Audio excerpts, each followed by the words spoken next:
ఓం శ్రీ గురుభ్యో నమః. ఓం శ్రీ మాత్రే నమః. జూలై 21వ తారీఖు నుంచి 30వ తారీఖు వరకు కూడా మేషాది ద్వాదశ రాశుల యొక్క ఫలితాలు ఏ విధంగా ఉన్నాయో తెలుసుకుందాం. ఇవన్నీ కూడా గోచారరీత్యా చెప్పబడే ఫలితాలు అంటారు. అంటే this is the transit system అంటారు. అంటే గోచారం ఎప్పుడు కూడా సూచనలుగా మనం గమనించాలి. అంటే ఈ 10 రోజుల్లో మనం ఎలాంటి నిర్ణయాలు తీసుకోవాలి, ఉద్యోగపరంగా, వ్యాపారపరంగా, ఆరోగ్యపరంగా, పిల్లల చదువుల పట్ల, శుభ కార్యక్రమాలు కానీ, అలానే వాహనాలు కొనుగోలు చేయటం కానీ, ఇళ్ళు, ఆస్తులు, రైతులు వీళ్ళందరూ కూడా అంటే ఇళ్ళు కొనుగోలు చేయటం రైతులకు ఏ విధంగా ఉండబోతుంది, ఉద్యోగ వ్యాపార రంగం వాళ్ళకి ఏ విధంగా ఉండబోతుంది, అలానే విద్యార్థులకి, స్త్రీలకి ఏ విధంగా నిర్ణయాలు తీసుకోవాలి, ఎలాంటి నిర్ణయాలు, ఎలాంటి జాగ్రత్తలు, ఎలాంటి అప్రమత్తతంగా ఉండాలి అని తెలుసుకోవాలంటే ఏంటంటే 10 రోజుల్లో మనం చెప్పిన ఫలితాల్లో ఎలాంటి నిర్ణయాలు తీసుకోవాలనే విషయాలని మనం తెలుసుకొని ముందుకు వెళ్ళాలి. అంటే కొన్ని జాగ్రత్తలు, అంటే ఇది చేయకూడదు, ఇది చెయ్యాలి, ఇది చేస్తే మంచి జరుగుతుంది, ఇది చేయకూడదు ఈ 10 రోజుల్లో అనే నిర్ణయాలను నిర్ణయించేదే గోచారం అంటారు. అంటే చెడు జరగాలన్నా, మంచి జరగాలన్నా వితిన్ సెకండ్ పట్టదు.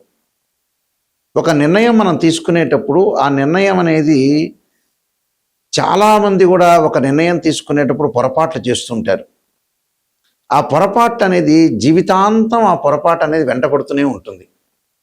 దానికి మంచి చేయాలా, చెడు చేయాలా, ఒక పెళ్లి సంబంధం కావచ్చు, ఒక ఉద్యోగం కావచ్చు, ఒక వ్యాపారం కావచ్చు, ఒక స్థలం కావచ్చు, ఒక ఇల్లు కొనుగోలు కావచ్చు, పెట్టుబడులు కావచ్చు, డబ్బులు ఇవ్వటము కావచ్చు. ఇలాంటి నిర్ణయాలని చాలా జాగ్రత్తగా ఈ 10 రోజుల్లో తీసుకోకూడదు, ఈ 10 రోజుల్లో తీసుకోవాలి. తొందరపాటు ఆలోచనలు పనికిరావు, అలానే కొన్ని విషయాలకు తొందరపడాలి అనే సూచనలు చెప్పేదే గోచారం అంటారు. ఈ గోచార రీత్యా కూడా గ్రహగమన గతులు ఏ విధంగా ఉన్నాయి 10 రోజుల్లో మనం చూసుకునేటట్టయితే కుజుడు వృషభ రాశిలోను, బుధుడు మిథున రాశిలోను, రవి కర్కాటక రాశిలోను, శుక్రుడు సింహరాశిలోను, శని జూలై 27 నుంచి మీనరాశిలో వక్రగతిలోకి వెళ్ళిపోవటం, గురువు కర్కాటక రాశిలో ఉండటం, అలానే చంద్రుడు కన్యా రాశి నుంచి కుంభరాశిలోకి సంచారం చేయటం, అంటే కన్యా, తుల, వృశ్చికం, ధనస్సు, మకరం, కుంభం వరకు కూడా సంచారం చేయటం, రాహుకేతువులు కుంభము, సింహరాశిలో సంచారం చేస్తుంటారు. ఇది ఈ 10 రోజుల గ్రహస్థితి. వీళ్ళందరికీ కూడా ద్వాదశ రాశుల వాళ్ళందరికీ కూడా ఏ విధంగా ఉంది, ఎలాంటి పరిహారాలు చేయాలో తెలుసుకుందాం. మేషరాశి వారికి ఈ 10 రోజుల పాటు కూడా గ్రహగమన గతులన్నీ కూడా మనం పరిశీలన చేసినట్లయితే మేషరాశి వారికి ప్రధానంగా అనుకూలమైన వాతావరణం, ప్రమోషన్ల కోసం ఎదురు చూస్తున్న వారందరికీ కూడా కొన్ని శుభవార్తలు కలిగే అవకాశాలు ఉంటాయి. దానికి కొన్ని కారణాలు ఉన్నాయి. కారణాల్లో ముఖ్యంగా శుక్రుడు ఏదైతే వీళ్ళకి సింహరాశిలో సంచారం చేస్తున్నారో 5వ స్థానంలో శుక్రుడు యొక్క సింహరాశిలో సంచారం చేయటం వల్ల శుభ కార్యక్రమాలు జరగటం ఒకటి, లగ్జరీగా తిరిగే అవకాశాలు, దూర ప్రయాణాలు చేయటం, అనుకూలంగా మంచి వాతావరణంలో ఉండటం, అలానే ప్రమోషన్లు వచ్చే అవకాశాలు బాగా ఎక్కువగా ఉంటాయి. మంచి శుభవార్తలు వింటారు. అంటే పిల్లల యొక్క విషయాల్లో కూడా శుభవార్త, అధిక ఆదాయ వృద్ధి కలగటం, కుటుంబంలో సంతోషకరమైన వాతావరణం జరిగే అవకాశాలు బాగా ఎక్కువగా ఉంటాయి. అంటే ఇక్కడ శని వక్రగతిలో పడటం వల్ల కూడా వీళ్ళకి 27వ తారీఖు నుంచి కూడా కొంత లాభాల బాటలో ఉండే అవకాశం ఉంటుంది.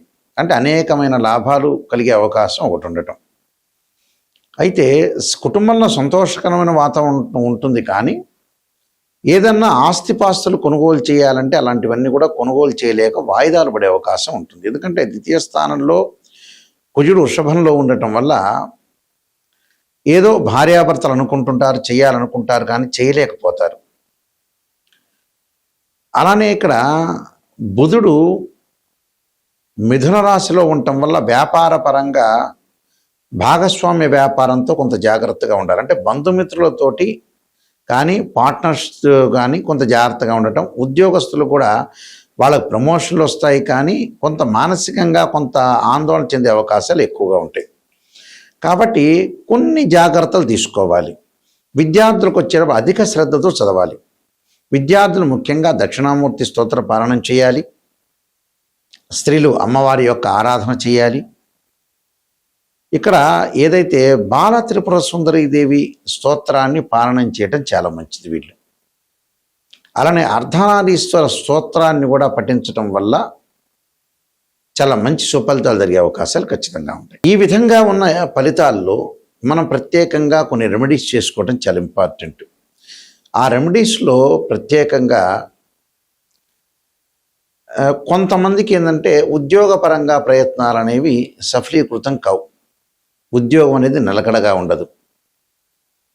ఉద్యోగపరంగా కొన్ని ఇబ్బందులు కలుగుతాయి. అంటే సూర్యుడి యొక్క ఆరాధన చేసుకోవాలి.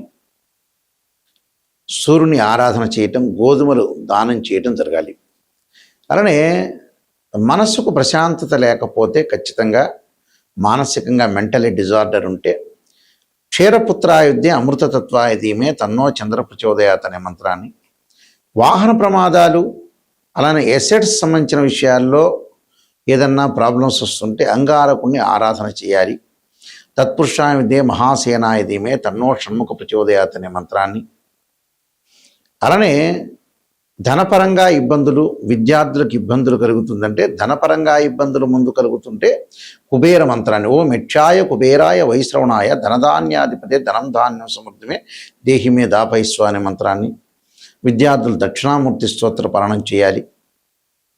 అలానే అమ్మవారి యొక్క ఆరాధన, ఆరోగ్యపరంగా ఇబ్బందులు కలుగుతుంటే శరీరే జర్జరీభూతే వ్యాధిగ్రస్తే కళేబిరి ఔషధం జాహ్నవీతోయం వైద్యో నారాయణహరి. వివాహం కాని స్త్రీ పురుషులు ఎవరైతే ఉంటారో అమ్మాయిలు వరపాస్పతాస్ రుద్రాభిషేకం, అఘోర గౌరీపాస్పతాస్ రుద్రాభిషేకం. అలానే అబ్బాయిలు వచ్చేటప్పుడు కన్యాపాస్పతాస్ రుద్రాభిషేకం. అలానే కోర్టు సమస్యలు, శత్రువులు ఉంటే కార్తవీర్యార్జునుడి యొక్క మంత్రాన్ని చదువుకోవాలి. ఇవన్నీ కూడా పరిహారాలు చేసుకోవడం చాలా మంచిది. అలానే ఇక్కడ గోచారం వేరు, బర్త్ చార్ట్ వేరు. బర్త్ చార్ట్ అంటే ఏమిటి అని అంటే గోచారానికి బర్త్ చార్ట్కి లాట్ ఆఫ్ డిఫరెన్స్ ఉంటుంది, గుర్తుపెట్టుకోండి. గోచారం సూచనలు 20%గా ఉంటుంది. అంటే ఈ 10 రోజుల్లో చేయాల్సిన నిర్ణయాలు ఇలాంటివన్నీ కూడా చెప్పేదే గోచారం, ప్రజెంట్ సిచ్యువేషన్ అని అర్థం. బర్త్ చార్ట్ అంటే ఏమిటంటే 16 డివిజనబుల్ చార్ట్స్ చూసి మనం ద్వాదశ భావాలను ఎనాలిసిస్ చేసి రాస్యాధిపతుల్ని, అలానే దానిలో ఉండే గ్రహము, ఆ గ్రహ దృష్టులు, నీచ ఉచ్చస్థానాల్ని క్యాలిక్యులేట్ చేసుకోవాలి. ఎందుకంటే భావాధిపతులు వేరు. తనుభావం అంటే లగ్నం అని అర్థం. లగ్నభావాధిపతి రవి, ద్వితీయ భావాధిపతి గురువు, తృతీయ భావాధిపతి కుజుడు, చతుర్థ భావాధిపతి చంద్రుడు బుధుడు, పంచమ భావాధిపతి గురువు, షష్టం భావాధిపతి కుజుడు. ఇలాగ మనం క్యాలిక్యులేట్ చేయటం వేరు. భావాధిపతి వేరు, రాస్యాధిపతి వేరు, అక్కడ ఆ గడిలో ఉన్న గ్రహము వేరు. భావాధిపతి అంటే ఇంటి ఓనర్, రాస్యాధిపతి అంటే ఆ ఇల్లు కట్టించిన బిల్డరు. అక్కడ ఏదైతే గ్రహం అనేది దానిలో ఉంటుందో ఆయన టెనెంటు అని అర్థం. అంటే జాతకంలో గజకేశ్వర యోగం ఉందా, రవిబుధాదిత్య యోగం ఉందా, చంద్రమంగళ యోగం ఉందా, లక్ష్మీ యోగం ఉందా, విదేశాలకు వెళ్ళే యోగాలు ఉన్నాయా, సంతానం కలిగే యోగం ఉందా, పెళ్లి యోగం ఉందా, ఎప్పుడు పెళ్ళి అవుతుంది, ప్రమాదాలు ఏమైనా జరిగే సూచనలు ఉన్నాయా, ఇన్ టైంలో మనం ఎలాంటి నిర్ణయాలు తీసుకోవాలి, ఎలాంటి పరిహారాలు చేసుకోవాలి అని దశలు, అంతర్దశలు, సూక్ష్మ దశల్ని, ప్రాణదశల్ని క్యాలిక్యులేట్ చేయాలి. ప్రతిదానికి కూడా చాలామంది కూడా రాశిచక్రాన్ని చూస్తారు. రాశిచక్రం ఒక వివాహం కాలేదు అంటే రాశిచక్రము, నవాంశము, భావచక్రము, దశల అంతర్దశలు చూడాలి. సంతానం కలగట్లేదు అంటే రాశిచక్రము, సప్తమాంశం, భావచక్రం, దశలు అంతర్దశలు చూడాలి. అలానే వృత్తిపరంగా ఎలా ఉందంటే రాశిచక్రము, దశమాంశం, భావచక్రము, దశల అంతర్దశలు క్యాలిక్యులేట్ చేయాలి. ఇది అసలు చేయాల్సింది. అలానే యోగాల దగ్గర నుంచి కూడా దానిలో వైదిక ఆస్ట్రాలజీ అని, బివి రామన్ అని, అలానే కేపీ ఆస్ట్రాలజీ అని, ఇలా రకరకాల మెథడ్స్ అనేవి ఉంటాయి. అంటే అయనాంశం ద్వారా కొన్ని క్యాలిక్యులేట్ చేసేవి కూడా కొన్ని ఉంటాయి. ఎందుకంటే కొన్ని గ్రహాల యొక్క మార్పులు కానీ, దాని యొక్క ప్రొడక్షన్ కానీ కేపీ పద్ధతిలో ఏ విధంగా ఉండబోతుంది, వైదిక ఆస్ట్రాలజీ ఏ విధంగా ఉండబోతుంది అనేది క్యాలిక్యులేట్ చేసుకోవాలి. మెయిన్ ఇంపార్టెంట్గా వైదిక ఆస్ట్రాలజీ చూస్తారు. సహజంగా కేపీ కూడా చూసుకోవచ్చు. దానిలో కూడా మంచి రిజల్ట్స్ వస్తూ ఉంటాయి. కేపీ సిస్టమ్ అంటే కేపీ సిస్టంలో ఏమిటంటే ఒక గ్రహం ఏ నక్షత్రంలో ఉంది, సబ్ లార్డ్ ఇలా చూడాలి. కొన్ని భావాలు, కొన్ని వ్యతిరేక భావాలు కేపీ సిస్టంలో చూస్తాం మనం. అలానే వైదిక ఆస్ట్రాలజీ, అలానే బీవీ రామన్లో ఉన్న ప్రొడక్షన్స్, ఇలాంటివన్నీ కూడా మ్యాథమెటికల్ క్యాలిక్యులేషన్ చేసి అనాలిసిస్ చేస్తే యాక్యురేట్ రిజల్ట్ వస్తుంది. యాక్యురేట్గా మనం పరిహారం చేసుకుంటే కరెక్ట్ రిజల్ట్స్ వచ్చే అవకాశాలు గ్యారంటీగా ఉంటాయి. కాబట్టి నేను నెంబర్ ఆఫ్ ఆస్ట్రాలజీ బుక్స్ రాశాను. కాలసర్పయోగం అని, కాలసర్పయోగ చంద్రిక, రాహుకేతువులు, ఛాయాగ్రహాలు, అలానే బృహత్ పరిహార సింధు, జాతక చంద్రిక, వివాహ మార్తాండము, పుత్రగణపతి వ్రతము, సర్వదేవతా గోత్రపులు part 1, part 2, production of astrology, transit system of astrology, ఇలాంటి స్వప్న శాస్త్రము, వివాహ మార్తాండము, అలానే నవగ్రహ దోషాలు పోవటానికి దశమహావిద్యల యొక్క స్తోత్ర పారణాలు, ఇలాంటి పుస్తకాలు నెంబర్ ఆఫ్ బుక్స్ రాశాను. ఇవన్నీ కూడా మా దగ్గర దొరుకుతాయి. రాజమండ్రిలో మోహన్ పబ్లికేషన్ వారి దగ్గర కూడా ఈ పుస్తకాలన్నీ కూడా లభ్యమవుతాయి. మా వెబ్సైట్ www.nayakanti.com, www.nayakanti.in కూడా మీరు చూడొచ్చు. నిజం తెలుసుకోవాలి అనేవాళ్ళు మాత్రం నాకు ఫోన్ చేయండి. ఎందుకంటే చాలామంది కూడా ఒక ఆస్ట్రాలజర్ని అప్రోచ్ అయిన తర్వాత పొగుడుతూ ఉంటారు. పొగట్టడం వల్ల పెద్ద ప్రయోజనం ఉండదండి. మీరు జాతకం చెప్పించుకోవటమే వేస్ట్ అని అర్థం. ఎవరైనా సరే ఒక నెగిటివ్ను మనం పాజిటివ్ చేసుకోగలిగితేనే లైఫ్. నెగిటివ్ని పాజిటివ్ చేయకుండా ఏదో అసత్య ధోరణిలో ఉంటే జాతకాన్ని చెప్పించుకోవటం దండగాని అర్థం నిజం చెప్పాలంటే. ఎందుకంటే ఎప్పుడైతే మన నెగిటివ్ను పాజిటివ్గా మనం ఓవర్కమ్ చేస్తామో అప్పుడే 100% మీరు కంప్లీట్ మ్యాన్ అయినట్టు, లేకపోతే అన్కంప్లీట్ మ్యాన్ అయినట్టే అర్థం. మనకు ఒక 6th అని చెబుతుంది, చాలా జాగ్రత్తగా ఉండండి. ఎక్కడైతే నెగిటివ్ ఉంటుందో దాన్ని మన నెగిటివ్ని పాజిటివ్ చేసుకొని నిజాన్ని తెలుసుకుంటేనే జాతకం. ఎవరైనా సరే నిజాన్ని తెలుసుకునే వాళ్ళు మాత్రమే నాకు ఫోన్ చేయండి. నా నెంబర్ కూడా స్క్రీన్ మీద స్క్రోలింగ్ అవుతున్న నెంబర్ నా దగ్గరికే వస్తుంది, ఆ నెంబర్ కూడా. అందువల్ల మీరు ఏదైనా నిజం తెలుసుకోవాలంటే నాకు ఫోన్ చేయండి. అబద్ధం తెలుసుకునే వాళ్ళు ఎవ్వడూ ఫోన్ చేయొద్దండి. అదొకటి. అయితే మీ అందరికీ కూడా పరమేశ్వరుడి యొక్క కరుణాకటాక్షం ఉండాలని, అమ్మవారి యొక్క కరుణాకటాక్షం ఉండాలని ఆశిస్తూ సర్వే జనా సుఖినో భవంతు.